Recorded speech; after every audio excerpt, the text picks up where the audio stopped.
Hello YouTube. This is Tyler Sherman. Me and my brother made a video last week about the predictions of UFC 126. I'm making a video right now to point out the next fights for the people on the main card of UFC 126. Miguel Torres and Antonio Benuelos fought in the first fight, and it was an alright fight. Just Benuelos could not get on the inside of Torres's long reach. The fighter that I picked to fight against Benuelos is Michihiro Omagawa.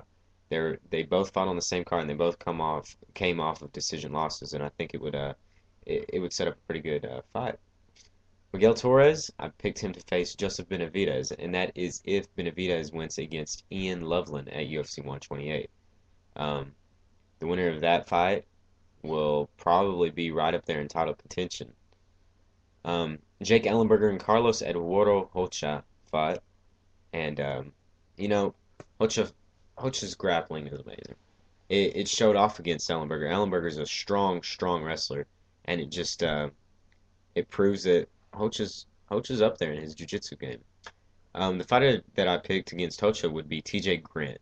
T.J. Grant's coming off of a loss to Ricardo Almeida, a decision loss, and T.J. Grant has strong wrestling, just like Ellenberger. And this gives a chance for Carlos to go in there with stronger stand up and just as strong jiu-jitsu. It, it sets up a pretty good fight. If Hocha wins, that puts him right back up in there into the hype train that he was in. At Jake Ellenberger, I think he should fight Dong Hyun Kim in his next fight. Kim's coming off, he's undefeated. His hype is way up there in the welterweight division, and he's coming off of a win over Nate Diaz. Both of these guys, they have pretty good streaks going on. Jake Ellenberger has the edge in the stand-up. Grappling, he might even have the edge in grappling against Kim. So this will test whether or not Kim is all that he has been made up to be. John Jones and Ryan Bader fought, and it's already been announced that John Jones will be fighting Shogun in replacement of his injured teammate Rashad Evans. That's going to be an amazing fight. I'm really excited for it. Like I said in the video, the more and more fights that I see out of John Jones, I'm believing more of the hype. With his win over Bader, Shogun's got his hands full.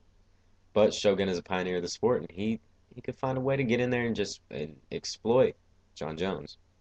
Ryan Bader, I picked him to fight against Jason Brills. Both are strong wrestlers. Brills is coming off of a terrible decision loss to Little Nog, Rogerio Nogueira. So if you know, this just shows this fight right here will show if Brills is ready to go on to the next level, and if Bader wins, then it just puts him right back up there in contention. Forrest Griffin and Rich Franklin was the co-main event of this event. Um, what can I say? Those guys, they both came in there. They they showed what they've shown in the past, except for Rich Franklin being on his back. He didn't really show that he was as strong as he usually does. But I picked Ricardo Romero to fight Rich Franklin next. Ricardo Romero is coming off of a loss to Kyle Kingsbury at UFC 126 on the same card. Romero is a pretty strong grappler. He trains with, I believe, Renzo Gracie up in New Jersey. So his grappling's fine. Rich Franklin, what can you say? He's a great guy. He's well rounded. Forrest Griffin, I picked him to fight against Krzysztof Sosinski. Both guys are Ultimate Fighter veterans. Krzysztof Sosinski's coming off a win against, I believe, I can't even think of it, Igor Projak, I believe his name is. I'm sorry, I slipped up a little bit. Um, you know, Forrest Griffin, what can you say? He's a dog. He's an animal, just like he said before. He's a dog. He gets in there. He fights. Krzysztof Sosinski beat Gordon Relic by decision at UFC 122 in Germany. Um, he's a tough guy. He's a pretty good grappler, and he's got good stand up.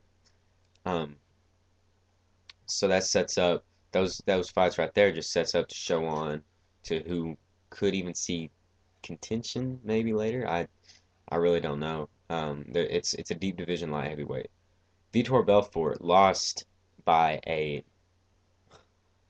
great kick knockout from Anderson Silva. What can you say about Anderson? What can you say anymore that will set up and show how good he is?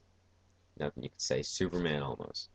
Um, Vitor Belfort, I picked him to fight the winner of Michael Bisping and Jorge Rivera.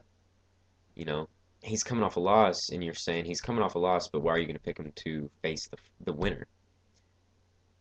Vitor is a legend, and he's coming out of title contention. He deserves still a good opponent.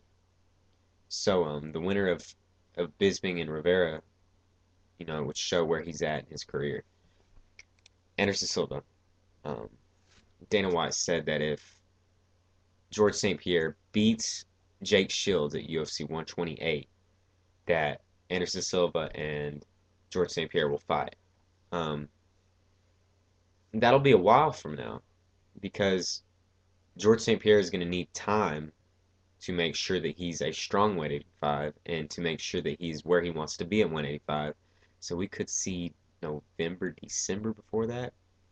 So I say let Anderson fight Yushin Okami. I say let him fight him. That lets him set up takedown defense and lets him train for his wrestling. Because we all know that George St. Pierre has the best wrestling in MMA, without a doubt. Um, so you put Anderson in against Okami, and he's training for his takedown defense. He's training his jiu-jitsu. He's training judo, wrestling, everything. And if he wins that fight, good. That puts him in a perfect position to fight George St. Pierre, because then it makes even better sense. George St. Pierre, the only way Jake Shields could beat George St. Pierre is by submission. We all know he's not going to outbox him. I don't see him submitting George St. Pierre. Don't see it. BJ Penn couldn't. Jake Shields not going to. So, you know, if that fight happens, Dana White also said there's an issue of where he's going to place the event at. You have Canada and you have Brazil. George St. Pierre always fights in Canada. Always. His past many couple events, except for against Stan Hardy, have been in Canada. He's a gatekeeper in Canada. Yeah, he's the poster boy of Canadian MMA. Well, poster boy of all of MMA. And then you have Brazil. They're going to UFC Rio in August. George St. Pierre will not be ready to fight by then, so that one's out of the question. I don't say have a second Brazilian event just for the fight.